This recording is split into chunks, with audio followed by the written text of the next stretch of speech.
જેતપરની અંદર ખેડૂતોનું જે આમરણાંત ઉપવાસ આંદોલન ચાલી રહ્યું છે એને લઈને સોશિયલ મીડિયાની અંદર એવી ચર્ચાઓ થઈ રહી હતી કે શું આ આંદોલન વિખાઈ ગયું છે। કારણ કે જ્યારથી વરસાદની શરૂઆત થઈ છે ત્યારથી જે ઉપવાસ છાવણી ત્યાં હતી એને અન્ય જગ્યાએ સ્થળાંતરિત કરવામાં આવી હતી। એટલા માટે સોશિયલ મીડિયાની અંદર આ બધી જે ચર્ચાઓ વેગવંતી બની હતી એને લઈને ખરેખર મુદ્દો શું છે એ જાણવા માટે BSNine TV ન્યૂઝની ટીમ ગઈકાલે જેતપર ગામે પહોંચી હતી રિયાલિટી ચેક કરવા માટે અને આ રિયાલિટી ચેકની અંદર શું સામે આવ્યું છે તેના વિશે વિગતે વાત કરીએ આ અહેવાલમાં। જય હિન્દ। BSNine TV ન્યૂઝ પર આપની સાથે હું છું નિધિ ગઢવી। સોશિયલ મીડિયાની અંદર એવી ચર્ચાઓ ખૂબ વેગવંતી બની હતી કે મોરબીના જેતપર ગામે ખેડૂતોનું જે આમરણાંત ઉપવાસ આંદોલન ચાલી રહ્યું છે એ કદાચ ક્યાંક ને ક્યાંક વિખેરાઈ રહ્યું છે। અને આ ચર્ચાઓ એટલા માટે થઈ રહી હતી કારણ કે જ્યારથી વરસાદના મંડાણ મંડાયા છે ત્યારથી ઉપવાસ છાવણી જે જેતપર ગામે ચાલી રહી હતી એને અન્ય જગ્યાએ સ્થળાંતરિત કરવામાં આવી હતી અને આ છાવણી સ્થળાંતરિત થતા આંદોલન વિખાયું હોય એવી ચર્ચાઓ સોશિયલ મીડિયા પર થઈ રહી હતી। ખરેખર શું છે એ જાણવા માટે મારી ટીમ જ્યારે જેતપર ગામે પહોંચી રિયાલિટી ચેક કરવા માટે ત્યારે ત્યાંથી શું સામે આવ્યું છે જુઓ અમારા આ ગ્રાઉન્ડ રિપોર્ટમાં।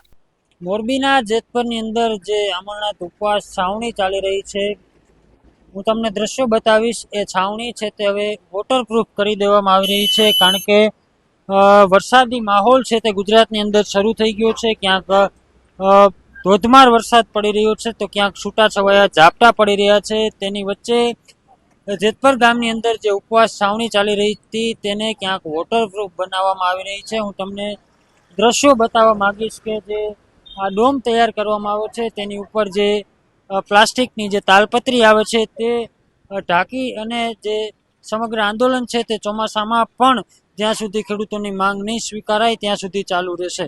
ખેડૂતો એક દૃઢ નિર્ણય સાથે અત્યારે જે રીતે મેદાનમાં ઉતરાશે તે રીતનો આખો માહોલ છે તે ચોમાસાને લઈને આ છાવણી છે તે વોટરપ્રૂફ કરી દેવામાં આવી છે। બીજી તરફ એ પણ જે વાતો છે કે ક્યાંક ને ક્યાંક જે સોશિયલ મીડિયાની અંદર જે વાતો આજે ચાલી રહી છે કે ક્યાંક ઉપવાસ છાવણી છે તે વિખાઈ ગઈ છે, જે આંદોલન હતું તે બંધ થયું છે, પણ એવું નથી। BS9 TV ન્યૂઝની ટીમ દ્વારા અત્યારે જે હકીકત છે હું તમને બતાવી રહ્યો છું।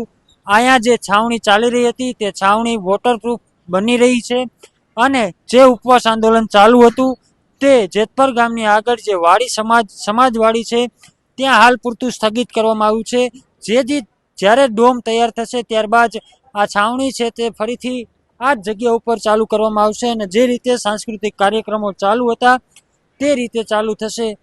પાછલા દિવસોમાં જોયું છે જે રીતે જેતપર ગામના જે ખેડૂતોએ દ્વારા જે આ આંદોલનની શરૂઆત કરવામાં આવી હતી ત્યારબાદ ગુજરાતભર તેમજ સૌરાષ્ટ્રભરમાંથી ખેડૂતોનું સમર્થન છે તે આ છાવણીને મળી રહ્યું હતું, તેમજ જે ઉદ્યોગકારો છે તેમના દ્વારા પણ આ છાવણીને સમર્થન છે તે આપવામાં આવી રહ્યું હતું। આજે 15મો દિવસ છે છતાં પણ જે રીતે ખેડૂતોને સંતોષકારક જવાબ સરકારમાંથી નથી મળ્યો ત્યારે આ હવે ક્યાંક ચોમાસાની શરૂઆત થઈ રહી છે।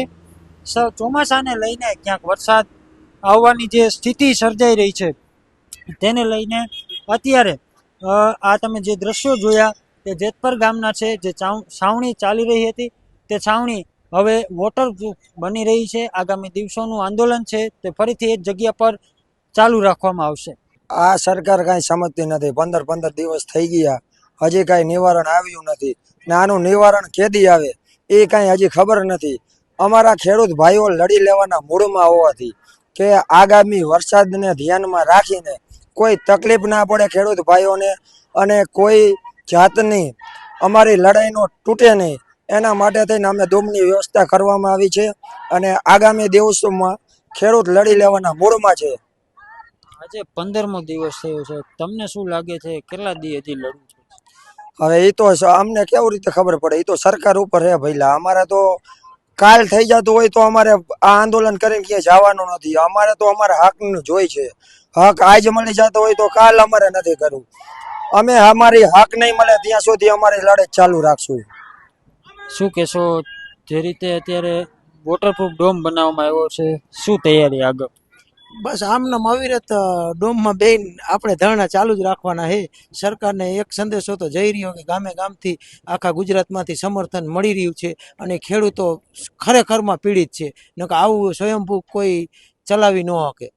ચોક્કસથી જે રીતે જેતપર ગામની જે એકતા છે કે જે આંદોલન છે તે 15 દિવસ સુધી ચાલ્યું અને જે આગળના દિવસોમાં વરસાદી માહોલની અંદર પણ જેટલા ખેડૂતોનું સમર્થન મળી રહ્યું છે તેમની વ્યવસ્થા પૂરી રીતે જળવાય તે માટે વોટરપ્રૂફ ડોમ બનાવવામાં આવ્યું છે. શું કહેશો? બસ સરકાર શ્રી કાંઈ આમાં વિચારતી નથી. અમને કાલે એવું લાગ્યું હતું કે કેબિનેટની મિટિંગમાં કંઈક અમારો સારો નિર્ણય આવશે, પણ કાંઈ એમાં અમને એવું બધું વિશ્વાસકારક કંઈક મળ્યું નહીં અને એના માટે અમે લાંબી લડત માટે આ વોટરપ્રૂફ ડોમ નાખ્યો છે. જો સરકાર હજી આમાંય પણ નહીં સમજે તો અમે આગળ આથી ઉગ્ર અને વધારે જ્વલનશીલ કાર્યક્રમો આપવા માટે પણ અમે તૈયાર છીએ. અમે આ લડત કોઈ સંજોગોમાં અધૂરી છોડવા માંગતા નથી. સરકારશ્રી તરફથી અમને પોઝિટિવ ન્યૂઝ મળે એવી સરકારશ્રીને અમે અપીલ કરીએ છીએ. ગઈકાલે કેબિનેટ બેઠકની તમે જે વાત કરી તેમાં એવું કહેવામાં આવ્યું છે, ક્યાંક સમાચાર એવા મળ્યા છે કે મંત્રીઓને એવું કહેવામાં આવ્યું કે ભાઈ આ ખેડૂત આગેવાનો સાથે વાતચીત કરો, તેમની જે માંગણી છે તે મુખ્યમંત્રી સાંભળશે ત્યારબાદ નિર્ણય લેશે. વાત સાચી છે, પણ સરકાર તરફથી જે પ્રમાણે કાલ ઓલા કોંઢવાડા ભાઈ આપણે લાઈવ એનું એક્ઝામ્પલ આપીને ગયા છે કે ભાઈ અમે 4 વખત સરકારને મળેલા છીએ, છતાં પણ અમારું કોઈ પણ એક ટકોય નિવારણ આવ્યું નથી. ઓનલી ફોર આશ્વાસન મળે છે સરકાર તરફથી. કોઈ નિર્ણાયક પગલાઓ લેતા નથી સરકાર, ખાલી આશ્વાસન આપે. એના માટે અમે ખેડૂતો જાતા નથી અહીંયા. સાહેબ તમે જે કાંઈ હોય સરકારશ્રીને અમે એ જ રજૂઆત કરીએ છીએ. તમે શું દેવા માગો છો એ ખાલી તમે થોડીક લેખિતમાં જાહેરાત આપો, પછી અમે એના વિશે ચર્ચા કરવા માટે ઓન ટેબલ આવવા માટે તૈયાર જ છીએ.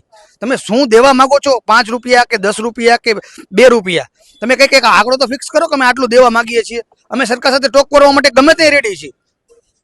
સરકારશ્રી ખાલી એટલી રજૂઆત કરી દે કે અમે આટલું દેવા માંગીએ છીએ, પછી તરત અમે એની માટે ટોક કરવા માટે તૈયાર છીએ. તો ખરેખર વાસ્તવિકતા એવી હતી કે વરસાદના કારણે જે ખેડૂતો ઉપવાસ આંદોલન પર બેઠા છે એ લોકોને વરસાદ નડતર રૂપ ન થાય એટલા માટે ત્યાં વોટરપ્રૂફ ડોમ બનાવવામાં આવી રહ્યો છે અને આ ડોમનું કામકાજ ચાલી રહ્યું છે. એટલા માટે ઉપવાસ કરી રહેલા ખેડૂતોની જે છાવણી છે એને અન્ય જગ્યાએ હાલ પૂરતી સ્થળાંતરિત કરવામાં આવી છે. આ વોટરપ્રૂફ ડોમ જ્યારે તૈયાર થઈ જશે ત્યારે ફરી એકવાર છાવણીને અહીંયા જ રાખવામાં આવશે અને જ્યાં સુધી ખેડૂતોની માંગણીઓ સંતોષાય નહીં ત્યાં સુધી આ ઉપવાસ આંદોલનને આમ જ ચાલતું રાખવાની વાત જે છે એ પણ જેતપરની આ જે ખેડૂત સમિતિ છે એમના દ્વારા કહેવામાં આવ્યું છે. હવે આગામી સમયમાં શું થાય છે, કારણ કે ઉપવાસ આંદોલનનો જ્યારે ખેડૂતો સાથે અમે આ વાત કરી ત્યારે 15મો દિવસ હતો ને આજે 16મો દિવસ છે. 16 દિવસથી આપણને સૌને જે જગતનો તાત અન્ન પહોંચાડે છે, આપણા ભાણામાં જે અનાજ આવે છે એ અનાજનો દાણો એ લોકો છેલ્લા 16 દિવસથી પોતાના મોઢામાં નથી નાખ્યો અને એમની માંગણીઓ જે છે એને લઈને હજુ સુધી પણ ચર્ચા વિચારણા જે ચાલી રહી છે એનો નિર્ણય ક્યારે આવશે, ખેડૂતોની માંગણીઓ ક્યારે સંતોષવામાં આવશે, ખેડૂતો સાથે જે ચર્ચા વિચારણા કરવામાં આવશે અને એ બાદ જે ચર્ચા વિચારણાના અંતે જે નિષ્કર્ષ આવે છે એ મુખ્યમંત્રીને રજૂ કરવામાં આવશે અને મુખ્યમંત્રી દ્વારા અંતિમ નિર્ણય લેવામાં આવશે. એ નિર્ણય ખેડૂતોને સ્વીકાર્ય રહેશે કે કેમ, આવા ઘણા બધા પ્રશ્નો ઊભા છે અને આ બધાની વચ્ચે સમય જે છે ખૂબ કિંમતી સમય હાથમાંથી નીકળતો જઈ રહ્યો છે અને ખેડૂતોની જે તબિયત છે એ પણ લથડતી જોવા મળી રહી છે, કારણ કે અન્ન સમા પ્રાણ છે. 16 દિવસથી આ ખેડૂતોએ પોતાના મોંમાં અન્નનો દાણો પણ નથી નાખ્યો. એટલે હવે આગામી સમયમાં કેટલી ઝડપે આ કામ થાય છે એ ખાસ જોવાનું રહેશે. તમારું આ સમગ્ર વિષયને લઈને શું માનવું છે, તમારો મત અમને કોમેન્ટ બોક્સમાં ચોક્કસથી જણાવજો.